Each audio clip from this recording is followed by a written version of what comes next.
خود فیصلہ کریں. آج چولہے بند ہو گئے ہیں لوگوں کے گھروں کے. آج کسی کا آپ کا کیا تنخواہ میں گزارا ہو رہا ہے؟ کیا حالات وہی ہیں جو آج سے 20 مہینے پہلے تھے؟ ٹوٹل جو عرصہ گزرا پی ٹی آئی کی گورنمنٹ کا وہ 40 مہینے تھا. 20 مہینے سے زیادہ تو اس نظام کو ہو گیا ہے. کیا ٹھیک ہوا ہے؟ ٹھیک کرنے کے لیے لوگوں کو حق دو، وہ فیصلہ کریں. حق کس طرح سے ملے گا؟ جب آزاد لوگ اپنی مرضی سے اپنا فیصلہ کریں گے. اور تیسری اور سب سے بڑی بات یہ، جس طرح سے شاہ محمود کو گرفتار کیا گیا، پاکستان کا جو وزیر خارجہ جو پاکستان کا پرچم لگا کے ساری دنیا میں بیٹھتا تھا، گرفتاریاں کرو اس سے ڈرتا کون ہے؟ لوگوں کو بند کرو اس سے بھاگتا کون ہے؟ لیکن جو بدتمیزی، بد اخلاقی، بے حیائی، بے شرمی، بے رحمی اس کے ساتھ برتی گئی ہے. ہی از آلموسٹ 70، یعنی جو 70 کے قریب پہنچے ہوئے لوگ ہیں وہ ان میں سے ایک ہیں. تو آپ نے گرفتاری کرنی ہے کریں.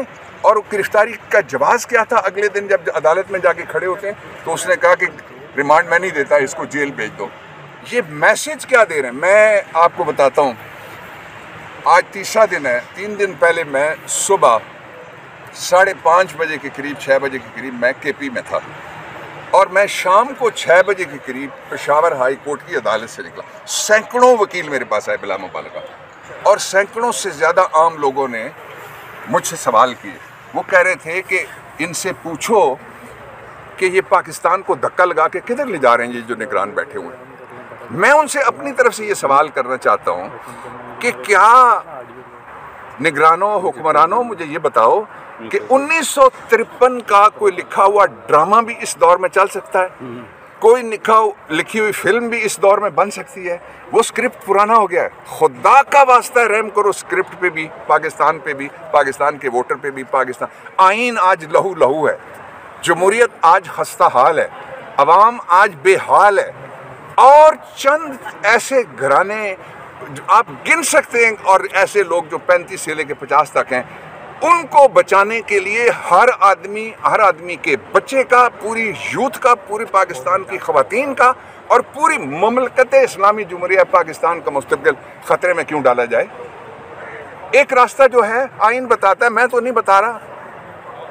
اور آئین وہ ہے جو متفقہ طور پہ بنا ہے، اور وہ پہلی اور آخری بار بنا ہے. آپ اس میں امینڈمنٹ کرنا چاہتے ہیں پاکستان کو، آپ کہنا چاہتے ہیں کہ یہ ایک ملوکیت یہاں پہ آ گئی ہے اور فلانے کو ہم نے بٹھانا ہے، تو اس کے لیے آئین پہلے تمہیں تبدیل کرنا پڑے گا. جب تک آئین ہے ہم آئین کی جنگ لڑیں گے، اس کا دفاع ہم کرتے رہیں گے انشاءاللہ، پیچھے نہیں ہٹیں گے. اور جب تک آئین ہے تب تک فیصلہ الٹیمیٹ ساورن، یہ بابر امان کے لفظ نہیں ہے، یہ آئین پاکستان 1973 کے لفظ. الٹیمیٹ ساورن اب پاکستان کے عوام، آپ نے فیصلہ کرنا ہے. کیوں آپ سے اقتدار میں چھیننے دوں؟ کیوں میں آپ کا اختیار کسی ایک کی جولی میں ڈالنے دوں اور میں خاموش بیٹھا رہوں؟ میں اللہ کے سامنے جواب دے نہیں ہوں، ضمیر کے سامنے جواب دے نہیں ہوں. اور میں ان لوگوں سے کہنا چاہتا ہوں جو آروز نے جس طرح سے کیا. ایک آرو وہ کہ ایک ضلع میں وہ آرو لگا ہوا ہے، دوسرے ضلع میں اس کا ابا ایک پارٹی کا امیدوار ہے. ایک آرو وہ جو ایک کمرے میں بیٹھ کے آرو کی ڈیوٹی کر رہا تھا، اور دوسرے کمرے میں جا کے اس نے ڈیٹینشن آرڈرز جو 3 MPO کا تھا وہ جاری کر دیا. اس لیے ابھی ایک اور فیصلہ ہوا ہے سمی اور باقی دوستوں، میں آپ کو بتانا چاہتا ہوں. جسٹس بابر ستار صاحب نے اسلام آباد میں جتنے بھی آرڈرز ہوئے تھے میں اس میں پیش ہو کے آیا ہوں. 3 MPO کے کہا کہ ڈپٹی کمشنر کے پاس کوئی اختیار نہیں تھا، اور انہوں نے راہ ہموار کر دی. آج کی ججمنٹ آپ لے کے ضرور پڑھیے گا کہ اسلام آباد کو علیحدہ صوبہ بنایا جائے. Thank you.